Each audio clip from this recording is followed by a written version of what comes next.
అదరకొట్టే కారం రంగు రుచి ఆచి కారం పొడి.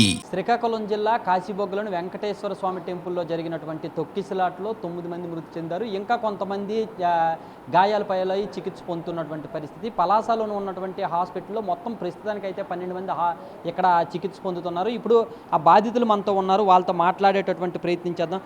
అమ్మ చెప్పండి, మీరు నిన్న ఏ టైంకి ఆలయానికి వచ్చారు? ఆ వచ్చినప్పుడు రద్దీ ఎలా ఉంది? మేము వచ్చినప్పటికి చాలా మనుషులు ఎక్కువే ఉన్నారు, ప్రజలు.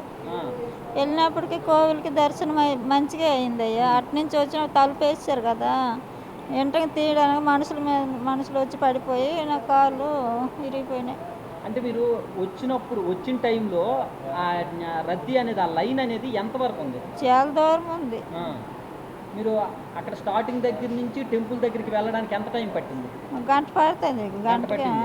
గంట ఎక్కువ పడుతుంది. మీరు ఎంతమంది మీ ఇంటి నుంచి మీతో ఎంతమంది వచ్చారు టెంపుల్కి?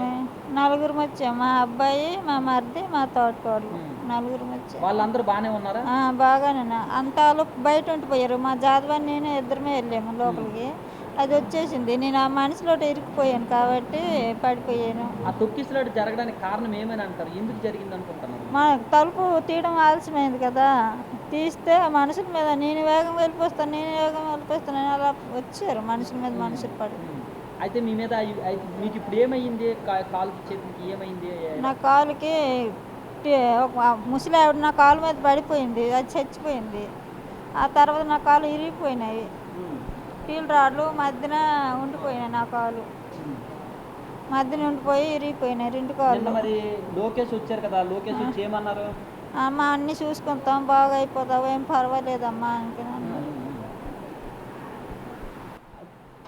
అది తొక్కిసలాట ఏదైతే ఉందో, ఈ తొక్కిసలాట అనేది ఒకరిపై ఒకరు పడడం వలన ఒక్కసారిగా భక్తులందరూ కూడా వచ్చి పడిపోవడం వలన ఇలా జరిగింది అని చెప్పేసి కూడా చెప్తున్నటువంటి పరిస్థితి. అక్కడ పోలీసులు రద్దీ అనేది సుమారుగా గంటకు పైగా ఉంది. గంటకు పైగా ఆ లైన్ స్టార్టింగ్ దగ్గర నుంచి టెంపుల్ వరకు వెళ్ళడానికి సుమారు గంట సమయం పట్టిందని చెప్పేసి కూడా చెప్తున్నారు. అయితే మనతో ఇంకో వ్యక్తి కూడా ఉన్నారు, ఆయనతో కూడా మాట్లాడే ప్రయత్నం చేద్దాం.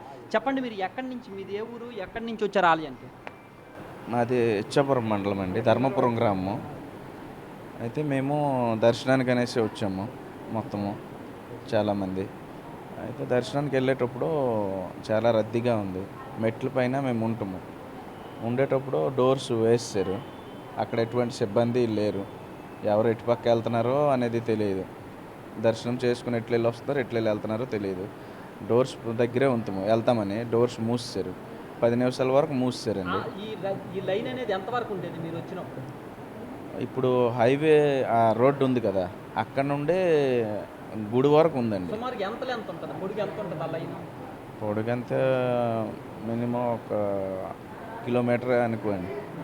కిలోమీటర్ ఉంటుంది, దానికన్నా కొద్దిగా తక్కువ ఉంటుంది. ఇప్పుడు ఇండియన్ పెట్రోల్ బంక్ ఉంది కదా, అక్కడ నుండే ఉందండి వస్తున్నారు. అయితే అక్కడ పోలీసులు ఎవరైనా ఉన్నారా, లేకపోతే ఆలయానికి సంబంధించిన? లేదు, ఎవరు లేరండి. అది లేకపోవడం వల్ల తొక్కిసలాట అయింది. సరే, తొక్కిసలాట జరిగింది, వాళ్ళు ఎవరూ లేరు, జాగ్రత్తగా ఉండాలి అని చెప్పేసి మీకైనా ఉంటుంది. తొక్కిసలాట జరిగినప్పుడు మీరేమైనా సరే, ఇక్కడ భక్తులు ఎవరైనా సరే జాగ్రత్తగా ఉండడం కానీ ఏమైనా జరిగింది? ఉంటుమండి, మేము దర్శనానికి వెళ్తున్నాము. వాళ్ళు తలుపులు వేసే కన్నా ఇంకా రద్దీ అయిపోయింది. 10 నిమిషాల పాటు తలుపులు వేసే కన్నా చాలా రద్దీ అయిపోయింది.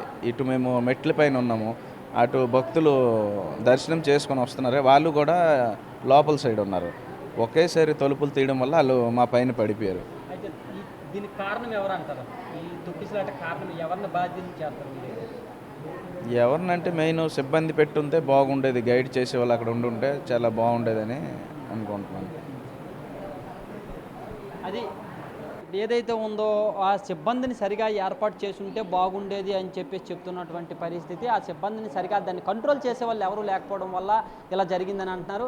ఇప్పుడు ఎవరైతే ఉన్నారో బాధితులు చికిత్స పొందుతున్నటువంటి వాళ్ళు ఎవరైతే ఉన్నారో వాళ్ళు ఇక్కడ సుమారుగా 1 కిలోమీటర్ దూరం ఉంది, దర్శనం జరగడానికి 1 గంటకు పైగా సమయం పట్టింది అని చెప్పేసి కూడా చెప్తున్నారు.